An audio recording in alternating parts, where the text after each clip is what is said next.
But the new governor himself was a part of the previous administration as I'm chief still of staff. saying the same thing. As chief of staff, Yeah, what did he miss at that point to have let the government be on the right footing to try to see that this kind of IGRs come into the state and ensure that salaries are not paid halfway? No, I said something. I said we are going to build on Ralph Aregbesol's legacy. Boyega was his chief of staff, so it was part of the development process. So he understands this very well. When you wake him up, that where have we gotten to in the area of economy, he can tell you. But I've just told you that we know we have to industrialize the state. Osun is an agrarian state, so we have to make sure we get opportunities from agric. Look at countries like New Zealand; they are making a lot from agric. We are also going to look at the mining sector. We already have license for Osun Mining Company, and we'll now explore the opportunity of also doing a lot around the mineral resources, so that we can improve our IGR. Because until we improve our IGR, it will be very difficult for us to survive, and we have identified that. And the good thing that will also help Boyega Oyetola is it was part of Ralph Aregbesol's administration, so he understands the challenges and is building on the challenge. If you recollect, he said he's going to set up, we'll have economic summit within the next 3 months. He has set up a number of committees.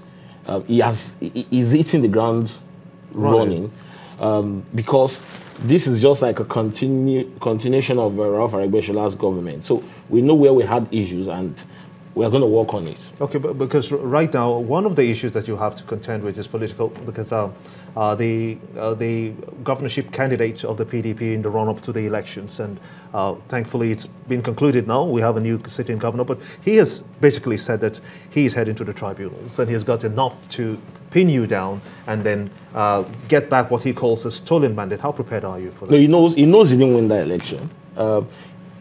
47,000 voided votes. APC had over 40,000 voided votes. It has never happened in this country. We are ready for them. We will not allow them to distract us. They are veteran in orchestrated media attack. So because Boyega Oyetola knows he has work to do, the people of Osun believe so much in him, so we are not going to be distracted by the PDP antics. They know they did not win the election. They know they were even the one that manipulated the election. Even though that's not for you to say until we are in the court. So we are confident that they will be exposed further in the court. But for us, what is important is the people of Osun have given us mandate to continue as a party. And we are going to make sure that by God's grace, we'll do all to make sure Osun remains the state with the lowest poverty index. We'll also make sure that we'll also improve on the infrastructural development that we have in the state. And more importantly, there's no state that can survive. Don't also forget that Osun has the lowest crime index rate in Southwest. We are going to encourage more investors to come into Osun because we have built infrastructure.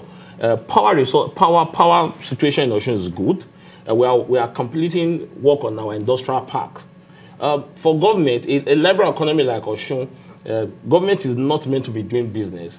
We are just going to encourage good business environment for investors to come in. So we are doing a lot of that. And don't forget how are you tackling the issue of child and maternal mortality? Because we understand that Osun State is the worst. That's not true. Even in West Africa. No, that's not true. That's not true. What's the truth about it? Well, the truth is that there's a report today or yesterday. We have improved so much in child and maternal mortality rate. And I can tell you, the governor is going to inaugurate by early next week a committee on health revitalization and intervention. And under that scheme, we are going to renovate and revitalize at least one primary care center in a ward. We have 332 wards. The fund for it is on ground already. So we understand our challenges. We are going to improve on it. I can also tell you in the area of health, we are flagging up our health insurance scheme in the next few days. And we are going to encourage people, especially those in the informal sector, to key into it. So forget the orchestrated media report. Recently, we got a grant because we have improved so well in our healthcare system. And we're going to improve with the opportunities we've gotten. By early next week, I hope so. How quickly is he inaugurating his cabinet?